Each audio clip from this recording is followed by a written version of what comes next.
Verona was one of those places that felt beautiful right away. Before we even entered the city center, we had this view from above: the rooftops, the river, the towers, and all these warm terracotta colors stretching across the city.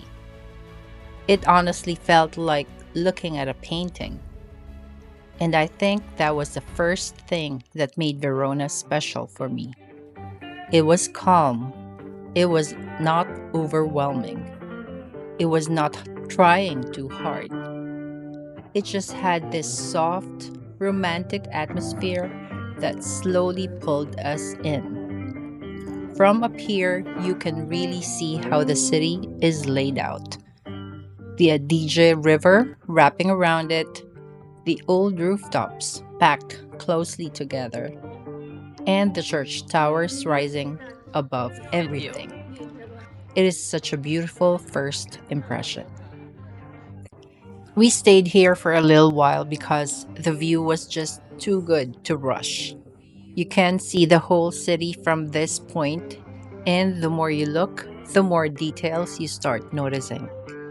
The rooftops are mostly in the same warm color family, but they are not all the same.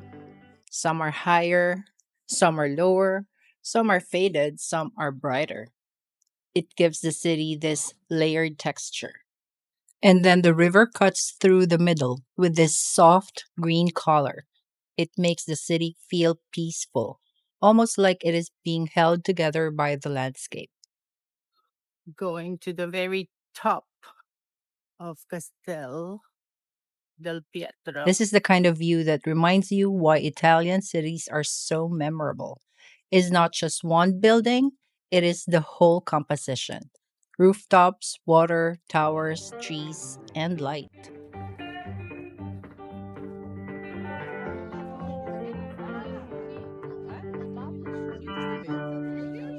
And of course, when you travel with family, a beautiful view means one thing: picture time.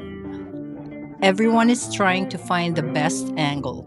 Someone is squinting because of the sun, someone is fixing their hair, someone is saying, wait, take one more.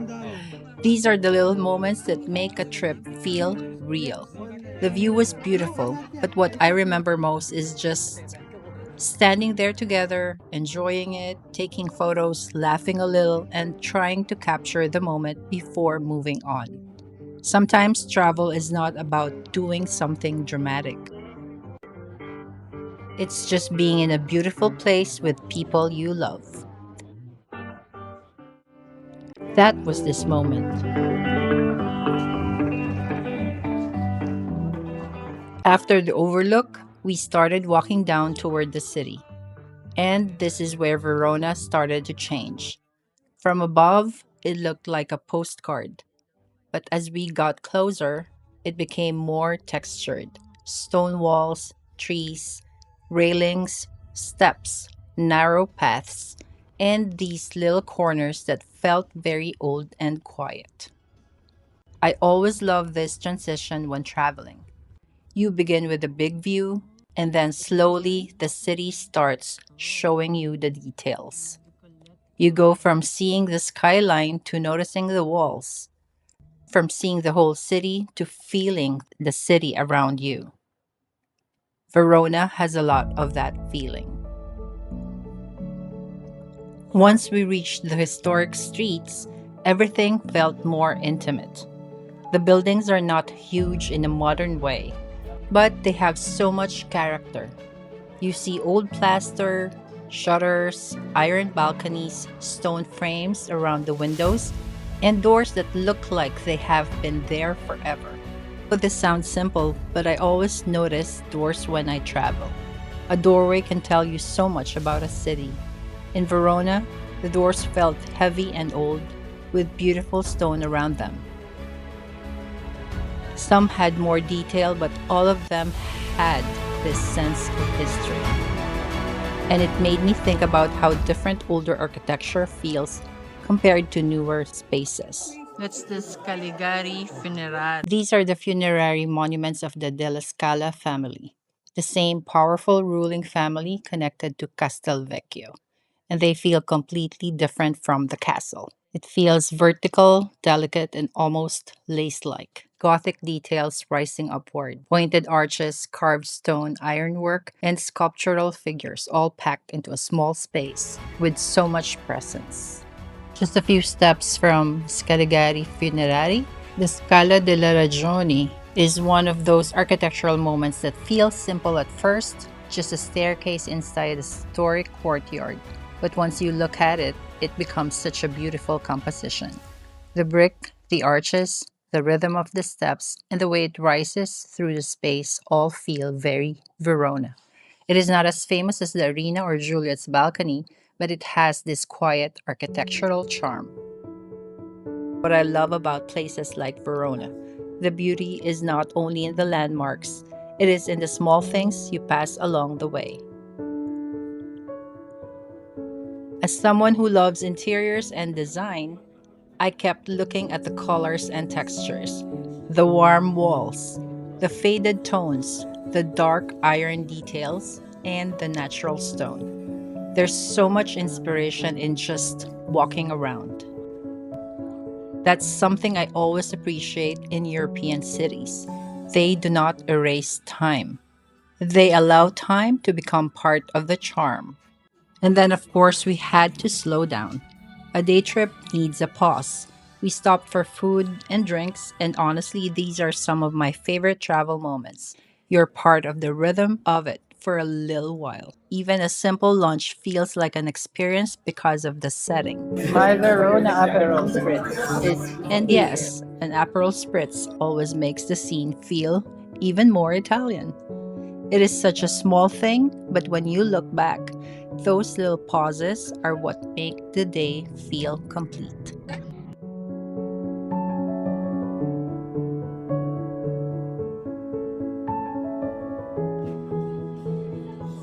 One thing Verona does really well is the piazza. The piazzas feel like outdoor living rooms. People are walking through, sitting down, meeting friends, taking photos, having coffee, shopping, or just passing by. The architecture frames all of it. That's what makes these spaces work. The buildings are not just background, they shape the feeling of the place. You have warm facades, shutters, balconies, arches, cafe seating, and stone paving. Everything works together without feeling too perfect. It feels elegant but still relaxed. That balance is very hard to fake. Verona has it naturally.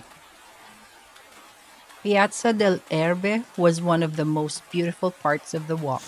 There's so much to look at. You have the fountain, the market energy, the historic facades, the balconies, and these painted surfaces that give the square so much personality. It feels layered but not chaotic. The buildings around the piazza all have different details, but together they create this warm, charming enclosure.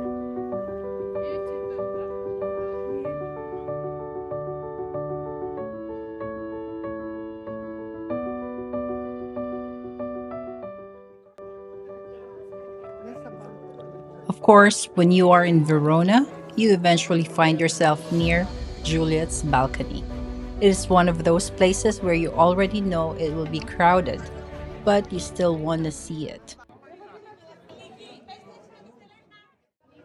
Oh, Romeo, my Romeo. Marco Rinaldi. And honestly, the interesting thing about it is not just the balcony itself, it's how people react to it. Everyone comes there with an idea of romance, memory, and story. The courtyard is small, the space is busy, and the balcony is simple. But because of the story attached to it, it becomes something much bigger. That's what I find fascinating.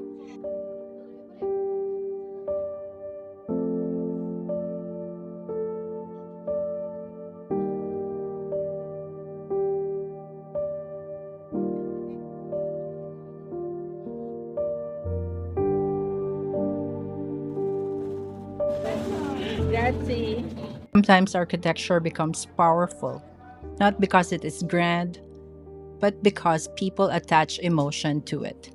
A balcony, a wall, a window, a courtyard, these are basic architectural elements, but here they carry a whole story. Buy a tiramisu for €6. You get to have a view of Juliet balcony. Just like this, you also see all the little tourist rituals. People taking photos, leaving marks, pointing things out, trying to get the right angle, waiting their turn. And yes, it can get touristy. And with Verona, the romance is not just in the story of Romeo and Juliet, it's also in the way the city makes people feel. Did you know that this is older than the Colosseum? Arena, which is supposed to be older than the Colosseum in Rome. Then you arrive at the Verona Arena, and the scale completely changes. It's massive. After all the smaller streets and piazzas, the arena feels heavy, ancient, and powerful. It immediately reminded me of the Colosseum in Rome. But Verona's arena feels more intimate because it is woven right into the daily life of the city. You see the layers of arches, the thick stone walls, and the oval form that was designed to hold thousands of people. Even now, you can feel that original purpose.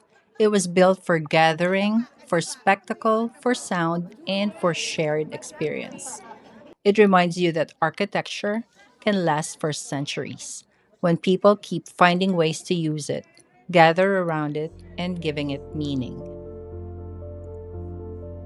Another landmark that gives Verona a very different mood is Castelvecchio, or the Old Castle. Unlike the softer piazzas and romantic streets, Castelvecchio feels defensive. It is an imposing 14th century military structure commissioned by the powerful delle Scala family, also known as the Scaligeri. You can feel that purpose right away. The brick walls, the strong towers, the fortified edges, and the sense that this was built for protection and control, not decoration. But what makes it beautiful is that even though it was military architecture, it still has rhythm and elegance. The brickwork, the battlements, the bridge, and the way it sits along the river all give it a strong presence in the city. It shows another side of Verona. Not just romance, not just Roman history, but also power, defense, and medieval identity. And that contrast makes the city feel much more layered.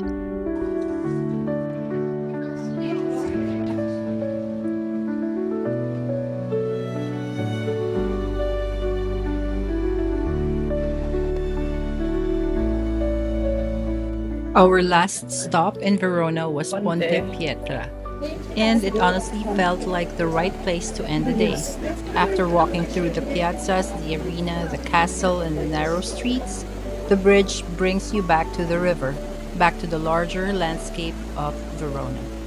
Ponte Pietra is one of those places where the city feels layered all at once.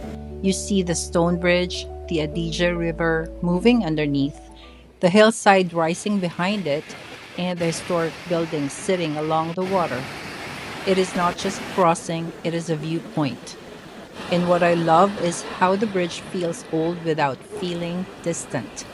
People are still walking across it, stopping for photos, looking back at the city, and using it the way bridges are meant to be used. Happy Women's Day in Verona. It connects both sides of Verona, but it also connects the different moods of the day. The Roman history, the medieval walls, and the quiet river views. So ending here felt natural. A final walk, a final view, and one last look at Verona before leaving. By the end of the day, Verona felt like a city I would remember quietly. Not because it overwhelmed us, but because it had such a gentle atmosphere. The rooftops, the river, the old stone, the piazzas, the arena, The little family moments in between, it all added up. Verona may be known as a city of romance, but for me, it was also a city of texture, warmth, and small beautiful pauses. And sometimes that's the kind of travel day that stays with you the longest. A place does not always have to be dramatic to be memorable. Sometimes it just has to feel right. So, how do you like Verona? I hope you like this video. Until the next one, love and light to all. Bye.